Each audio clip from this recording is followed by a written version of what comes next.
Hi everyone, welcome back for another monthly 24-hour readathon, and this one is of course my October edition. So I'm going to be reading all of the spooky books left on my TBR that aren't for Vampathon. So Vampathon starts on Monday and that's going to be a whole separate TBR. So for this week I'm trying to get through as many of the other books on my TBR for this month as possible. Today I'm not feeling my best. I'm definitely under the weather and it is that time of the month. I am in a little bit of pain, so yeah, I just want to kind of get in a blanket with a hot water bottle and a cup of tea and read my books. So as you can see, I've got my TBR over here. It's quite a big one. I feel like I definitely need to pick up an audiobook later as well, but I'm yet to decide on which one that's going to be. I'm partway through the second book in the Monstrous Gentlewoman series, so that could be a contender. But yeah, for now I'm just going to go through my physical TBR with you guys and we can decide what I'm going to read first. Okay, so the first book on my TBR and the one that I want to get around to reading today is The Other Ones by Fran, which actually comes out this week, and I'm going to be attending the book launch event, so I definitely want to read this before I go. This is a queer YA mystery novel. I'm pretty sure this one's compared to Gilmore Girls, like the cozy small town vibe. Apparently it's just a fun spooky novel about a friendship group and a haunted house, so yeah, I'm so excited to read this, and this is definitely a contender for the first read of the readathon. I also recently got the next 2 volumes in the Girl from the Other Side series. This is a manga series. I think it's also an anime series as well, which I can't wait to watch after I finish these. So this series is about a little girl who finds herself on the outside and she's been looked after by an outsider, but she's originally from the inside, so it's kind of a mystery as to how she got there. And yeah, it's about this like divided kingdom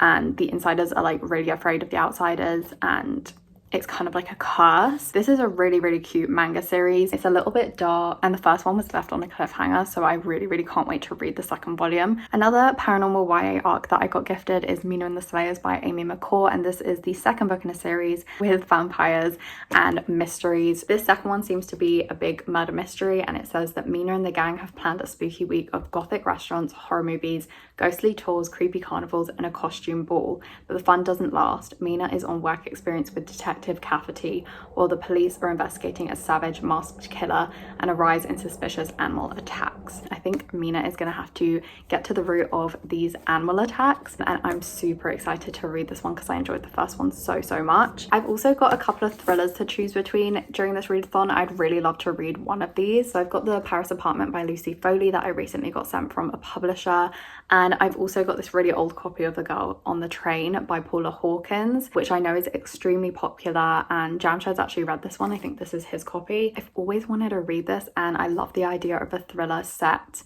on a train, like this woman looking in somebody's window. I just think that's such a cool premise. I've heard that there's like a really big plot twist at the end of this one, so I kind of want to read this one. But The Paris Apartment by Lucy Foley just came out recently in paperback, and I've heard really good things about this one as well. If one was shorter than the other, I would have chosen that one, but they're both the exact same length. But yeah, I definitely want to read one of these at least during this 24-hour readathon. This was kind of a rogue choice just because my sister lent me this last year and I still haven't read it. I believe it's like a classic paranormal YA. It's called The Unbecoming of Marija by hodkin, and I think it's about this girl with memory loss. I think she got in an accident with, I think, her boyfriend and her friend, or a couple of friends, and she was unharmed, and there's like a whole mystery surrounding that. So yeah, apparently it's like a really cool mystery. My sister loves this book and she recommended it to me, so yeah, if I'm in the mood for something a bit darker, then I might go for this one. And then the last physical book on my TBR is A Dowry of Blood by St. Gibson, and this would be a reread for me. I really wanted to do a reread of this in October and annotate it. So yeah, if I'm in the mood for this today, I'll definitely read this one. It's very short, so I feel like it's a really good book for a readathon. And lastly, I do have my Kindle. There's a couple of books on here that are perfect for October. I just thought if I wanted to change up the format and not read physically, that I would pick this up and choose between those 2 books. One of them on here is a book by Kingfisher. I think it's called The Seventh Wife or something like that, or The Seventh Bride, and it's a book that I never heard of before, but it was on Kindle Unlimited, and when I was looking this morning I thought it looked really cool. So there's that one, which is actually quite short, and then there is another book of short stories. I forget the name, but I'll put it on screen, and I think Neil Gaiman is part of the collection, and potentially Christina Henry, but it's a short story collection retelling like old fairy tales, and I'm pretty sure like they're really dark, but it's a short read, and because they're short stories, I thought that I could read a few of those like throughout the readathon. So yeah, if I want to read on my Kindle, those are my two options. So yeah, that's my whole TBR. I just need to decide which one I'm reading first. Also, it is 2:30 in the afternoon, so that's when I'm going to be starting and when I'm going to be finishing tomorrow as well. I feel like this is going to be really difficult to decide. I just need to like figure out what my mood is. Do I want to read a thriller or a YA, because that's like the two main things that I've got, and I think I'm gonna save the manga for later on. Okay, so the one that's intriguing me the most, I think, is The Girl on the Train by Paula Hawkins. I really want to read another thriller at the moment. I think that's what I'm in the mood for, and this one's the one in my collection that I am most intrigued by. Every day the same until today. Rachel catches the same commuter train every morning. She knows it will wait at the same signal each time, overlooking a row of back gardens. She's even started to feel like she knows the people who live in one of the houses. Their life, as she sees it, is perfect. If only Rachel could be that happy. And then she sees something shocking, and in one moment everything changes. Now Rachel has a chance to become a part of the lives she's only watched from afar. Now they'll see she's much more than just the girl on the train. Okay, I'm gonna get cozy on the sofa now to start this, and I'll give you guys some updates once I've got through some of the book. Okay, hello everybody. It's an hour into the readathon and I'm now on page 82. This is like super gripping so far. We follow Rachel, who is the girl on the train, and she's an alcoholic and she's divorced and living in like a sublet with an old friend, and her life is like pretty much a mess. We don't know too much about her or like what she does during the day, but we're just following her like commute on the train, going past this street and this specific house that she's been like kind of looking into, and making up a whole life for the couple that live in there, which is like really creepy. But yeah, she's such an interesting like narrator and somebody like to see their point of view from. And then we've also, which I was really surprised about, got the perspective of Megan, who is the woman living in the house that Rachel's spying on, which yeah, I was really surprised by, but it's just like straight away made the plot so much more complex. And also Megan's chapters we're following from like almost a year before. So Megan starts in like September of 2012, whereas Rachel starts in July of 2013. So yeah, there's two different timelines and two different perspectives, but I think they're gonna meet up at some point. And we've already had some like really crazy events happen from Rachel's point of view, and I think we're going to get way more details revealed from Megan's point of view later in the book. So I really love how this has been written so far. But yeah, I'm just about to go onto a live show with my patrons, so I'm making myself a big cup of tea to have on there so I can have a cup of tea while I'm reading.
Hello everyone, so it is now 2 minutes to 8 o'clock and I'm over halfway through The Girl on the Train. It's definitely taken me a bit longer getting through the second 100 pages. I'm getting a bit tired already, but yeah, like I said, it's already 8 o'clock and I haven't actually had my dinner yet. I had a little snack. But yeah, I haven't had dinner, so I need to get some dinner, maybe get out of this position because I've literally been sitting here all afternoon reading this book. But yeah, like definitely reading a 400-page book right at the beginning of the readathon might not have been the best idea, but I am considering putting this down.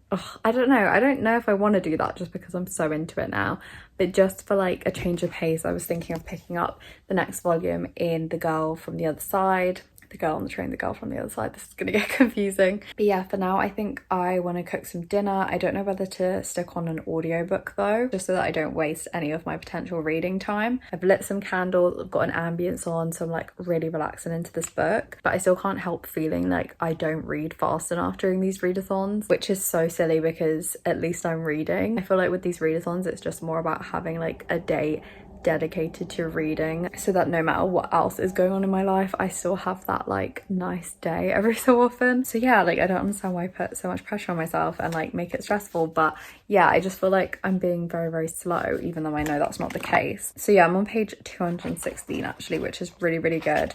There's been a massive turning point. I think everyone was expecting this, but yeah, it's just happened. And I'm so intrigued to see where it leads. I feel like this is such an interesting plot. The only thing I'm worried about is that we are only just over halfway through the book and there's obviously so much left to go. And with thrillers, I feel like sometimes they have a tendency to like lag a bit towards the end, and I just don't want it to lose its pace because it's so good so far. Fingers crossed it lives up to my expectations, because obviously it's a very popular thriller. Like so many people love this. Actually, I can't remember a single thing about this, but he definitely recommended it to me a while ago. Yeah, I'm a bit nervous that it's gonna drag on and I'm gonna get really frustrated at the whole timeline thing and like not knowing. But yeah, I just have to hang in there and read it as quickly as possible basically. But yeah, I guess that's all my updates actually, like not that interesting. I'm gonna make my dinner now and I'll let you guys know if I decide to start the manga or if I just carry on with this book.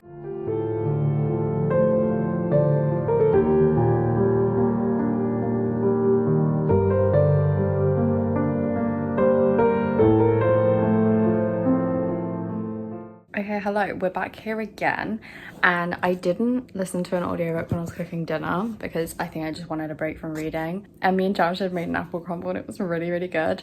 And I've been reading for the last like hour or so and I'm now on page 274. So yeah, I've still got over 100 pages left. I feel like this is quite an intense book to read in one sitting. Like it is challenging, not in the worst way, but like it is difficult. I mean, first of all, the protagonist in this, she's an alcoholic. That is a constant theme in this book. For each of the person's point of views, their chapters are split into days, and usually it's the morning and evening, and a lot of Rachel's chapters revolve around alcohol, whether she's drinking that day and whether she's not drinking, and like the constant battle of that. So first of all, if that is triggering to you at all, then this might not be the book for you. There's also another trigger warning, I would say, for child death, and also a lot to do with babies in general and like getting pregnant and not being able to get pregnant and stuff like that. That's another content warning which I feel like I should mention.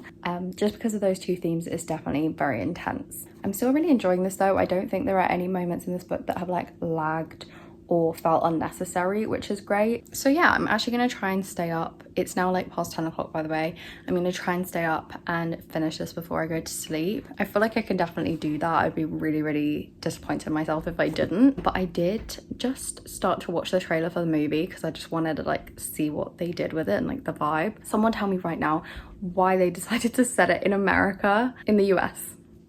Literally, the top comment on that trailer on YouTube was saying that they were really disappointed that they decided to set it in the US because the London setting was so strong. And I completely agree with that comment. Like, I'm so pissed that they've changed the whole location of the story. Like, the London setting, like, it's constantly brought up, the vibe, the weather, the types of houses, the train stations, like everything like that.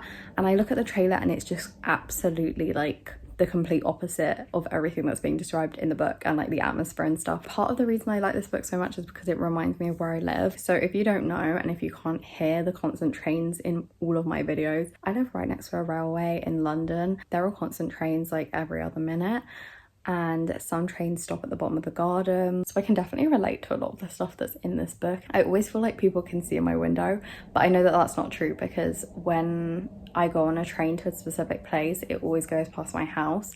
and you can never see in the windows, even if there's no leaves on the trees and stuff like that, because it's too far away, thank God. But yeah, the trains are like a constant thing next to my house, which is so nice. But yeah, anyway, that's like why I love the setting of this book. But anyway, I think I'm gonna get changed into my PJs now, because I've been in these clothes since this morning and it's getting late now, and I want to get like more cozy, even though I'm literally wearing joggers. Like I just want to get into other comfy clothes and like have a little refresh and stuff. So yeah, anyway, my only actual update is that I'm still on book 1 of the readathon. Okay, hi everyone. So I've literally just been wasting time. It's now 1:30 in the morning and I haven't really done any more reading of The Girl on the Train. I think it's time to read one of my mangas. So I'm going to pick up the second volume of The Girl from the Other Side and read that quickly. And then I think after that, I will get back to The Girl on the Train.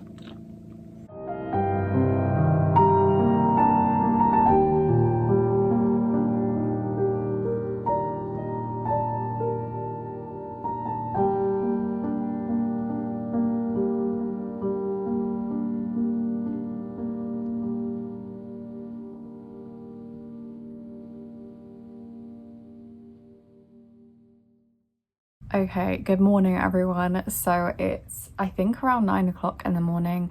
I've been awake for just over an hour and I finally finished The Girl on the Train. I know I said yesterday at some point in this vlog that I'd be really disappointed in myself if I didn't finish this last night, but it just got to a point where I just couldn't read this anymore. I feel like 400 pages, or maybe just this particular 400-page book, is too much to read in one sitting. Like I feel like I needed the break and to come back to it in the morning. Oh my god, I literally look like death. I'm gonna shower like straight after this. But anyway, last night, like I said, I read The Girl from the Other Side volume 2. I ended up giving that one 4 stars. I still love the overall story and the art style is so beautiful, and I can't wait to read the rest of the volumes that are out. I gave the first one 5 stars. I think this one just didn't have like as good of a storyline within the volume. I think the first one like set up the series really well. It felt like it covered more, it felt longer, whereas this one felt like slightly rushed and like a bit more confusing. Like there were more things left unanswered, and yeah, it just didn't have like the same like cute magic of the first one, but it was still really good, and I just love the series as a whole. I'm just giving this one 4 stars because it just wasn't like as perfect as the first one. And then I'm also gonna give The Girl on the Train 4 stars as well. I feel like I enjoyed the first half of this way more than I enjoyed the second half, and I think that's why I struggled to get through it last night, especially being tired. Like I wasn't as gripped anymore, and I actually think that's because I figured out what the solution was, like what actually happened, like the whole mystery, about halfway through the book. I kind of guessed the plot. I don't know if it was like obvious. If you've read it, let me know if you guessed it too, because I feel like it was super obvious just from everything that the main character was going through. Oh, I can't say anything because obviously if you haven't read this yet and you want to, then obviously I don't want to spoil it, but I just felt like it was staring me in the face the whole time, and I was like, you know what, this could be like a red herring, and then it ended up being the actual answer. So I'm not really sure if this was like super satisfying for me. It was still really well written, and I think one of the best thrillers that I've read. The premise, the characters, like the plot development, the pacing, like everything like that was really good. I just think that it would have been satisfying if it was a little bit less like in your face. I guess that's just my opinion. Maybe other people read this and had no clue, because there are so many reviews saying that it was like a shocking twist at the end. There was definitely some interesting discussion on like gaslighting. The word gaslight wasn't on the page, as it probably would be if this was written now. It was definitely suggested that there was a lot of gaslighting going on, and just the common theme that like men are liars in this book was done so well. Like we get 3 main male characters, and each of them are so different and like represent a different side of like a toxic man, and I just really enjoyed that. Also, like we had the 3 main female characters as well, and they were all incredibly different and flawed in different ways, but also definitely like relatable in other ways as well. One of them was incredibly fat phobic though, and that is literally inexcusable. Like I know that it was the character and not the author, so I'm not like saying that that's a criticism of this book. That definitely is brought up a lot, especially in the second half. So if that's something that you really hate in characters and just don't want to read about, definitely don't pick this up, because I was getting really irritated by it towards the end. But anyway, yeah, I'm gonna give this 4 stars on Goodreads. I'm gonna log it now. I'm definitely happy that I read this during this readathon. It's been years sitting on my TBR on my shelf. I'm I'm so glad that I finally read it. Again, I'm a tiny bit annoyed about the movie being set in the US thing. I still don't understand that decision. Me and Jamshed are going to watch it. We talked about that last night, and we're just going to keep our expectations super low. But it literally says in the acknowledgements, and I think this is so sad. Like, I wonder if Paula Hawkins was like really frustrated when the movie came out. The last sentence in the whole book, which is the acknowledgements, is finally a thank you to the commuters of London who provided that little spark of inspiration. London was such a big part of this book, and it was like literally the heart of this book. It was such a great setting, and yeah, just obviously me living in London, like hearing the trains go past, it was such a great experience reading this. So yeah, I'm kind of a little bit disappointed that they made that decision with the movie. We might even watch it today or this week, so if I haven't uploaded this video by then, I will pop back in to let you guys know what I think. But yeah, I think that's my little update for this morning. I'm definitely going to eat some food. I'm going to pop in the shower so I feel a bit better and get ready for the day, and then I'm going to decide what to read next, because I've still got a fair few hours left of the readathon. So yeah, I'll check back in with you guys once I've showered and stuff and let you guys know what I decide to read.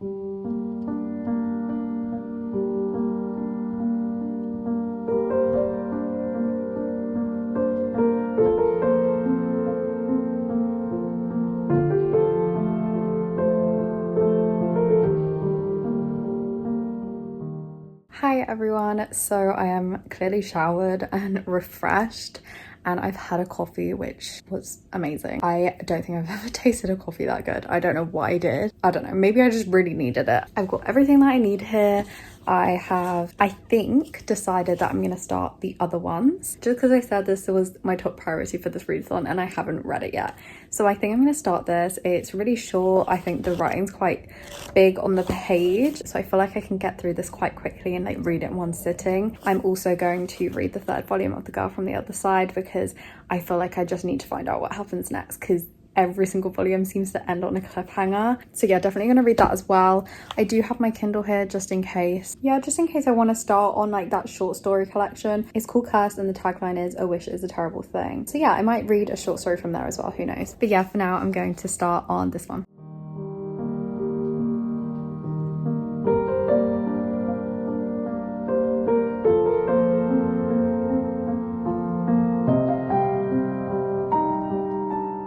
Hello everybody, it's been a few days since the last clip. I'm so sorry, but the most horrible mood came over me that day, and I just felt so low and I did not want to read at all. I've absolutely never had that feeling before where I was just like, if I read another page I'm literally gonna spiral because I'm making myself do something I don't want to do. And so yeah, I actually stopped reading. So I did actually read around 30 pages of the other ones. I did try to get into it, but I just think because of my mood I just did not want to continue reading that book.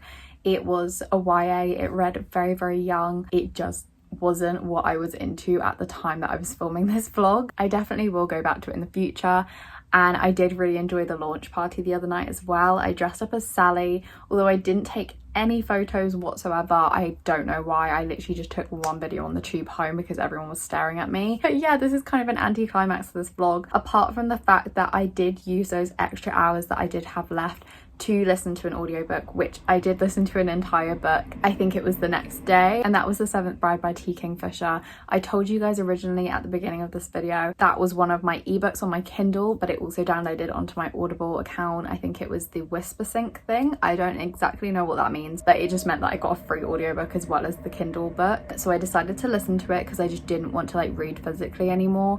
And honestly, that was the best decision I ever made because I had such a great time reading that book, especially the first half. I don't think I told you guys at the beginning, but The Seventh Bride is basically, I think, based on a fairy tale. I'm not sure which one exactly, but I'm pretty sure Kingfisher based it on a fairy tale, and it is about this young girl. She's actually only 15, and this really rich guy from near her town basically asks her parents to be married to Rita. And obviously she's just like, no, I don't want to marry some old rich dude, but you can't exactly say no to this kind of thing because they were literally just millers, and basically she doesn't have a choice, which is horrendous. But before the wedding, he basically requests that she come to his estate, and she has to travel alone through these woods. Along the way, she actually meets this cute little hedgehog friend, and that was one of my favorite parts of the book. Like, I love that hedgehog so much. We need more like animal companions in our books. Like, that is like one of my favorite things. I feel like I maybe need to like make a list of books that include animal like familiars or like friends. So So definitely let me know in the comments if you guys have recommendations for books like that, because I just want to read all of them. While she's at this estate, she's trapped there and can't leave. She basically says, I don't want to marry you, dude.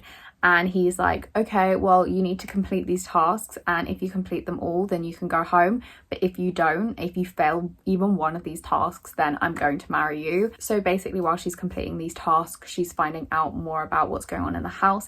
And obviously the fact that she is the 7th bride, there are 6 other wives that this guy has. And yeah, it ended up being a really interesting, fun read. First of all, absolutely love T. Kingfisher's writing. Like, I think it was so humorous, so cute and whimsical. I just love the tone of the book. I love the characters so much. I think that was one of my favorite things as well. Like, just the setting, the tone, the characters, it was all so well done, and just such a like easy breezy book, if you get what I mean. It was honestly like watching like an old Disney movie, like Beauty and the Beast or something. It just gave me that warm, whimsical vibe. Sorry, I keep saying vibe, but it is what it is. But I have given this one 3.5 stars. I think I'm gonna give it 3.5 stars like in my head, but on Goodreads it's gonna be a 3, just because I feel like the ending was so super rushed. I was really enjoying the first half of the book, which is like obviously a theme in this vlog, enjoying the first half of the book more than the second half. But yeah, the first half was like so well done, like really well paced, and then the second half was really odd because it felt like it dragged on, and then literally the last part of the book just, it was over. Like, I literally had like 10-15 minutes left of the audiobook and it wasn't resolved yet. So yeah, I just felt like it was a bit off in terms of pacing. I never say this, but I really wish that it was a bit longer. But yeah, overall I did really enjoy it and I would recommend it. And personally, I think I'm going to be picking up another T. Kingfisher very soon, because the one takeaway that I got from this was that I enjoyed their writing so much. So yeah, I feel like this was, even though the readathon flopped towards the end, it was a really successful reading time for me. I found a new favourite thriller and also a new author that I really want to explore reading, and of course I read another volume of The Girl from the Other Side, which I adore. So yeah, I really enjoyed doing this video actually, and I hope that you guys enjoyed watching it. This is going to be uploaded during Vampathon week, so the next few vlogs from me will be Vampathon vlogs. I'm so excited to be doing Vampathon with you guys and for you guys to watch those vlogs as well, so hopefully they come very soon. One more thing before I go, me and Jamshed did watch The Girl on the Train the other night, and it wasn't as bad as I thought. Obviously it being set in the US was very jarring at first, but once you get used to it, like, you can kind of just appreciate the movie for what it is. The reasons I gave in this vlog for loving that book so much, in terms of how Paula Hawkins presented like men and these 3 male characters, I feel like that was completely changed in the film. There were things that were missed out, and there were roles that were kind of switched slightly to make one of the men look a lot better than he was in the book. That was like one of the reasons I really enjoyed the book. So yeah, it was a shame. The movie was worth watching. I had a good time and I enjoyed watching it with Jamshed and like seeing his memory get jogged of like his time reading the book. But yeah, I guess that's all I have to say about that. I hope that you guys enjoyed spending this 24 hours of reading with me, and I will see you in my next video. Bye.